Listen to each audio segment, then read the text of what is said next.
కరుంగలి మాల ఎందుకు ధరిస్తారు అనేది ముందు తెలుసుకోండి. ఏదో నేను వేసుకోగానే ధనవంతుడైపోతాను, కోటీశ్వరుడైపోతాను అని చెప్పేసి వేసుకోకండి. ముందు తెలుసుకోండి అసలు ఎందుకోసం వేసుకుంటారు. చూడండి, కొంతమందికి పని చేసింది, కొంతమందికి పని చేయలేదు. పని చేసిన వాళ్ళకి మాత్రం విపరీతంగా పని చేసింది. ఎలా అంటే చిన్న స్థాయి నుండి చాలా పెద్ద స్థాయికి ఎదిగిన వాళ్ళు కూడా ఉన్నారు ఈ కరుంగలి మాల ధరించడం ద్వారా. ఎవరికైతే ఎక్కువగా నరదృష్టి ఉంటుంది కదా, ఇది వేసుకోగానే నరదృష్టి వెళ్లిపోతుంది, పాజిటివ్ ఎనర్జీ మనలో వస్తుంది. కొంతమందికి నరదృష్టి ఉండదు. వాళ్ళకి ఏంటి అంటే ఇది నిదానంగా పనిచేస్తుంది. అదే విధంగా చిన్న పిల్లల నుండి పెద్దవాళ్ల దాకా ఎవరైనా సరే దీన్ని ధరించవచ్చు, అమ్మాయి అబ్బాయి తేడా లేకుండా. ఇంకొకటి, ఇది వేసుకుంటే మీలో మీకే ఏదో తెలియని ధైర్యం వస్తుంది. అదే విధంగా ఏదైనా సరే పని చేస్తున్నారు కానీ కలిసి రావడం లేదు, నేను న్యాయంగా ధర్మంగా చాలా ప్రయత్నిస్తున్నాను కానీ ఫలితమే రావడం లేదు అని అంటే ఇది వేసుకోవడం ద్వారా ఏంటి అని అంటే న్యాయం మీకు దక్కుతుంది.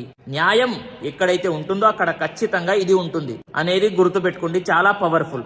ఇంకొకటి, చాలా మంది ఒరిజినల్ కరుంగలి మాల ఎక్కడ దొరుకుతుంది అని చెప్పేసి అడగడం జరుగుతుంది. చూడండి, నా దగ్గర అవైలబుల్ గా ఉన్నాయి ఒరిజినల్ కరుంగలి మాల.